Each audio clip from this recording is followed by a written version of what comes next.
Tuma tunaongelea nini? Mauaji ya watu kwa imani za kishirikina. Mauaji ya watu kwa imani za kishirikina. Sisi tumesikia tu kabla kuja kwamba Shinyanga na Mwanza kuna uaji wa kishirikina. Na inaongoza. Maalbino wanauawa hapa. Vikongo wenye macho mekundu wanauawa hapa.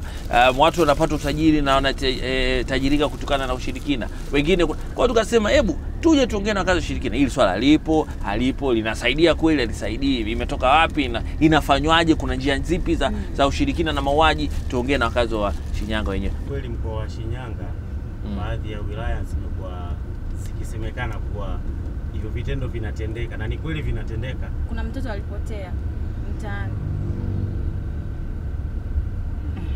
Basi. Jitahidi tu. Ni muhimu tuelimishe jamii. Alipopotea mama alikuwa kama balozi pale mtaani. Balozi wa serikali za mtaa. Akawa ameitwa ana mwenyekiti waende, siku na bibi anajulikana kama ni mchawi, mtoto yuko pale. Ameenda pale, kufika yule baba mwenye mtoto wake kama vile kachanganyikiwa. Akasema nahisi hata huyu mama anamuhisi naye atakuwa na mwanangu. Basi polisi walikuwa pale kwa usalama wa mama na yule bibi mwingine, ikabidi wachukuliwe waende polisi. Walitojwa kama watu 4 hivi. Kwa hiyo mama yako akawa anafanya kazi yake kama mjumbe kumchukua yule bibi kumpeleka. Basi imefika wamekaa kama siku 2 polisi. Wakaanza kusema wale sasa walipotelewa mtoto. Tutachoma nyumba, tutachoma watu wamepachacha hata walipotokea tujui. Mimi nipo Dar es Salaam kipindi hicho. Basi kulikuwa kuna mwanangu pale na dadangu alikuwa ameolewa Mwanza, ikabidi aje pale nyumbani kwa ajili ya kuangalia watoto. Basi amefika, ilikuwa ni tarehe 4 mwezi wa 5 mwaka huu, mwaka jana. Okay, tulikuwa tumeongea nao vizuri. Sasa tarehe 5 sasa mama akawa ametolewa. Akasema mimi sina sehemu ya kwenda, wewe tu nikae hapa polisi. Basi siwezi kusema kama hujapata sehemu ya kwenda na hapo bado hali mbaya. Kaeni tu. Basi saa 6 usiku, siku ya tarehe 5 nimefika saa 6 usiku mapema tu kakangu. Nyumba ikamwagiwa petroli, kwa kuna watoto mle ndani. Dada yangu kuna mtoto wa jirani alikuwa amekuja kulala, huwa anajisomea sababu kwa kuna umeme. Ukawasha moto ukaunguza nyumba. Walikuwepo nani na nani? Alikuwepo dada yangu, mwanangu na mtoto wa jirani. Mamako alikuwepo? Mama alikuwa bado hajarudi. Kwa lengo la kuchoma moto ilikuwa kumuunguza mamako. Yaani kama hivi tuwakomeshe. Sisi mtoto kapotea, hajajulikana amekufa wala hajafanya nini, amepotea tu. Na hawana uhakika alipoelekea. Alipatikana mtoto. Hapo baadaye sasa wanakuja kutuomba msamaha, sisi tukio limeshatokea, sasa tutafanya nini? Kwa waliamini kwamba mama yako amehusika kwenye ushirikina kumpoteza huyo mtoto. Baada ya mtoto kupatikana, na alipatikana ni mbali kidogo, kuna mama alikuwa amekaa naye, akasema mtoto na siku nyingi na polisi nishatoa ripoti, lakini uzembe sijui wa polisi sijui nini. Kwa hiyo mtoto alipotea tu. Alipotea. Kwa mimi swali langu ni sababu ya wao kuchoma moto ni ushirikina? Ni ushirikina ndio, wakasema huyu mtoto yumo humu ndani, kwa tuchome moto na sisi tuwako. Sasa mimi nasema kwamba hivi yule mama yake na huyu tendo lilikuja kumgeukia maskini yeye, mama yake na huyu isababisha yeye kama ni balozi kweli asingesubutu kupata rafiki mmoja alafu apige vita sehemu moja ile. Sawa? Ndio maana wale waliopata ile tatizo leo wakamgeuzia na balozi anajua. Sawa. Ilikuwa taka ile mama huyu aitoa taarifa, angeenda kituoni kuja na kamanda. Aje asikilize, ikibidi wachukuliwe. Sababu za watu kumchomea nyumba zilikuwa nini? Sababu za kishirikina. Na yeye alitajwa kwamba ni yumo. Kimaelezo, ndio maana alibidi kamatwe aweke pale kituoni kutoa ghasia kwa watu, lakini watu wakulizika, bidi wamchome nini nyumba. Sasa unaambiwa mtoto alikuja kupatikana. Ile imani ya shirikina ilikuwa ni kweli au si kweli? Ni kweli, kwa sababu waligundua, walimchukua bado hajamfanyia kazi. Sasa watu walipogundua akabidi yule mfanya kazi akamwambia bwana usimpige kwanza ngeta, sawa? Tusikilizie kwa. Unajuaje yote hayo? Mimi wa Bariadi, bibi yangu mwenyewe mganga afu ni mchawi tena. Kwa hiyo alikwambia kwamba walifanya hivi, alikwambia kwamba walisema. Nyamaza tu. Maswali hapo tutajibiana, sawa? Jibu basi. Sawa, hivi waliniambia, sawa? Waliosema ni wahusika kina mama wa umo nani Nimesema hivi Ngokolo hapo sio mbali brother. Ngokolo. Chukue mimi, twende bafu mimi nyamaza, tukwambia na wengine kama mimi. Kwanza la kwanza watu mkoa wa Shinyanga waliokuwa wengi dini hawana. Hawana Uislamu, hawana Ukristo, hawana asilimia kubwa ni kwamba ni wapo tu. Dini za asili hizi. Dini zile za kiasili. Kwa sababu kwa mtu ambaye mwenye dini hawezi kufanya kitu cha mauaji. Katika miaka miwili iliyopita wamewahi kumchoma bibi. Na mimi nikashuhudia kwa macho yangu. Yule bibi kisa ni kwamba alikuwepo bwana mmoja alikuwa anaitwa Emma Lukanda. Yule bwana alikuwa na mtoto binti. Yule binti alikuwa anasoma sekondari.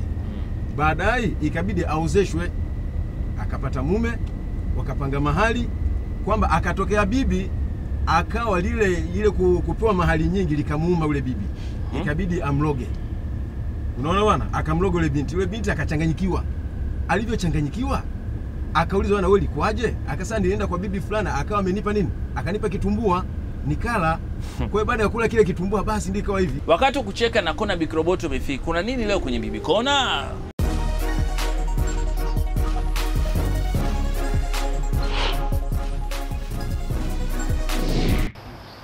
Bibi Odi. Odi bibi. Bibi. Odi bibi. Karibu. Tumekuja bibi Odi. Wajukuu zako bibi. Tuko huko bibi. Tuko huko bibi. Jamani msiniue mimi si ya mchawi. Hamna bibi. Hamna bibi. Bibi. Tumekuja kuona bibi. Mmekuja kuniua jamani, mimi macho mekundu kwa ajili ya kuchochea kuni. Hapana bibi, tumekuja kukuona. Serikali mtu tazame jamani, mtu angalie tunatoweka huku wakati Mungu hajapenda. Mumrudie Mungu jamani, Tumekuja kukuona tu. mumrudie Mungu. Nafunga na mlango kabisa. Bibi Kona tumeiona, tumefurahia, tumeelimika, sasa mada inaendelea. Lakini naamini hizi imani zipo na labda kuna vitendo ambavyo vinatendeka vipo. Si kwa kina bibi tu. Kwa sababu hata ukiangalia wenzetu wanatuonyesha kuna matukio ambayo yanatokea nchi za wenzetu, tunaangalia picha hizi wale movie tunaangalia. Upo ushirikina. Asilimia kubwa huwezi kuonyeshwa babu. Kuna hizi wanaita thriller. Tunaangalia utaona ni bibi. Si babu. Sawa. Mambo ya witchcraft yapo. Lakini ni kwamba uthibitisho ndo unakuwa ni mgumu. Dada, tunaenda stendi. Tunaenda. Stendi hamna bado. Stendi si hapo. Wewe hamna. Si ni wenyeji huko kabisa jamani. Sasa wewe. Ngoja. Kodi. Tunauliwa. Wewe hebu angalia, sio wenyewe tunakata tiketi. Tunauliwa. Sasa wewe dada, hebu angalia hospitali.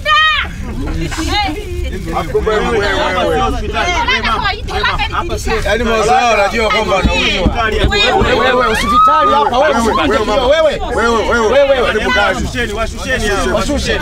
Sasa sio hospitali hapa mama tunaenda wewe. Paki. hospitali mama. Si hapo hospitali. Tuwashushe. Hii ni ajabu. Hatujaje hapa kufanya hiyo. Paki tuwashushe. Paki zingi. Stendi hapa. Hivi tunauliwa. Tumeshafika stendi. Mwacha shuke. Tumeshafika Dada, hebu ingia ndani tufungue mlango. Ingia tufungue mlango. Hebu mwambie ingia tufungue mlango basi. Shuka tunakufa. Hospitali hapa na stendi wewe. Sio hospitali hapa. Huyu hapa. Sawa, wewe ushuke dada. Waache wanauliwa. Hebu acheni. Mama weka. Unauliwa na nani? Twende basi anauliwa. Sasa ulikuwa unaogopa nini sasa? Hiyo mada imewagusa. Haya rudi basi. Njoo. Wache. Twende. Hii clip muhimu sana. Umeona? Hapo mnatuja. Dadangu maskini. Haina tabu. Alafu joto. Alafu baada zenyewe za ushirikina. Hapo wenzako ndio mara ya kwanza. Elimu ni ya muhimu sana Tanzania. Tusiseme kwamba Watanzania wote wanajua kusoma na kuandika, hapana. Mimi ninakataa. Swala kama hili hapa linatuonyesha wazi kabisa. Linaonesha nini? Elimu bado. Tanzania elimu bado. Sawa. Kwa sababu huwezi, sisi wote sio mbuzi wala ng'ombe hapa ndani. Mtu anasema anauawa. Kwa lipi? Labda eleze dada, hofu ilikuwa nini? Hofu yake ni nini? Anamuonyesha kwamba hospitali hii hapa tunaelekea stendi. Bado anasema jamani tunauawa na nani? Ndio tujue jamani, elimu Tanzania tunalilia elimu ndio itakao tukomboa pekee. Safi sana. Hivi vyote vitaondoka. Asante bro. Sister aliuliza kwamba mbona wengi sana ni wanawake ndio wana We will relax. Semekana kwamba ndio washirikina. Umeelewa? Yaani kwa sababu wale mama zetu asilimia kubwa mida mingi wanakuwa wako jikoni. Okay. Katika kupika nini ule moshi lazima anapozeeka macho yawe mekundu. Ndio maana unakuta wanawake ndio wengi wanafanya. Sasa kwa sababu ni masuala ya kishirikina, wengine mmesema inahusishwa. Dada, kwa nini ulihisi uko hatarini? Ili tujue. Mimi nataka tuelewe. Kwamba niko hatarini. Kwa nini ulihisi kwamba kunaweza kwa uawa? Kwa sababu anaanza kusema tunauliwa. Kwa sababu mauaji yapo sana au kwa sababu huyu hapa. Kwa nini tunaongea? Ngoja eleze. Kwa nini ulihisi unauliwa? Kwa nini ulihisi unauliwa? Mnaua watu. Kwa sababu safari ndefu atufiki. Kwa sababu hii historia ni wapi? Ushirikina. Hapo wanachukua kwenye gari Manona damu, wanyonya damu. Hizo za zamani. Kwa nini wewe ulikasirishwa na hili swala? Kwamba sijui Kiswahili yote tumesoma kama ni Kiswahili. Wao muuaji ni nani? Lakini kikubwa ni kwamba tujaribu kuangalia elimu si mjini. Kwa hiyo tufanye suluhisho sasa katika mada ya ushirikina Shinyanga. Toa suluhisho, unasemaje? Suluhisho kubwa tumeshafika stand. Naamini kabisa suluhisho kubwa ambalo litatukomboa kwa masuala yote haya ni elimu ya kina, sio mjini tu. Tusiangalie elimu mjini. Vijijini hasa, tuachane na mjini. Mjini watu wanajiweza. Jamani, elimu vijijini kwanza. Elimu zilizokuwa nyingi zinatolewa wapi? Mijini. Vijijini hakuna kiongozi anayekwenda. Unaona bwana. Kwa hiyo tulikuwa tunapenda kwamba viongozi wasikalie tu mijini.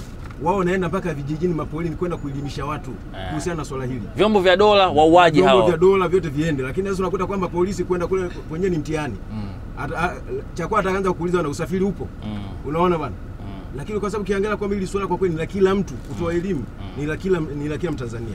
Naomba swala hili viongozi waone jitihada kuliendeleza. So Watanzania mmeona uhalisia, umeona wazungu wanakuambia rawness ya kipindi hichi. Yaani ile ni uhalisia wa mambo. Katikati ya kipindi chetu tumeongea, tumejadili masuala ya kutisha na tukiwa kwenye mkoa ambao ni tofauti na Dar es Salaam tuliuzoea. Tunafanya kipindi hicho wa Tanzania kuwaletea masuala kama haya. Kujua kwamba nchi yetu inahitaji elimu, kujua kuna masuala ya ushirikina, kujua kwamba kuna wazee vikongwe wa dini wanauawa Shinyanga kwa imani tu za ushirikina, na vyombo vya dola na wahusika tubadilishe hili swala. Na this is where nafurahia Minibus. Yaani tuma hapa ndo tunaposhukuru hii kazi kwa sababu inatupeleka sehemu ambazo kila siku unajifunza, unaona mambo mengi. Kweli kabisa. Kama leo tulivyoona Dani wakina dada wakajua hapa tunauawa ikawa vurugu hapa. Brother unasema umefurahia? Nimefurahia. Umeelimika? Nimeelimika. Na kina mama zangu hapa nahisi mmeona kwamba hujauawa. Muamana lolo kwamba kileo kipindi cha radio cha TV sawa Mario. Anyway, kipindi ni mini. Sawa, kipindi ni Minibus tumemaliza kwa leo. Usikose kusikiliza Minibus Radio 94.6 TBC FM uweze kusikia Mikroboto kwenye radio. Na pia usikose kutufuata kwenye Facebook, kwenye Twitter au kwenye YouTube ukiangalia tu Minibus Tanzania pale utatupata. Kwa hiyo tumemaliza. Hii ni Minibus tukiwa Shinyanga. Toa hoja.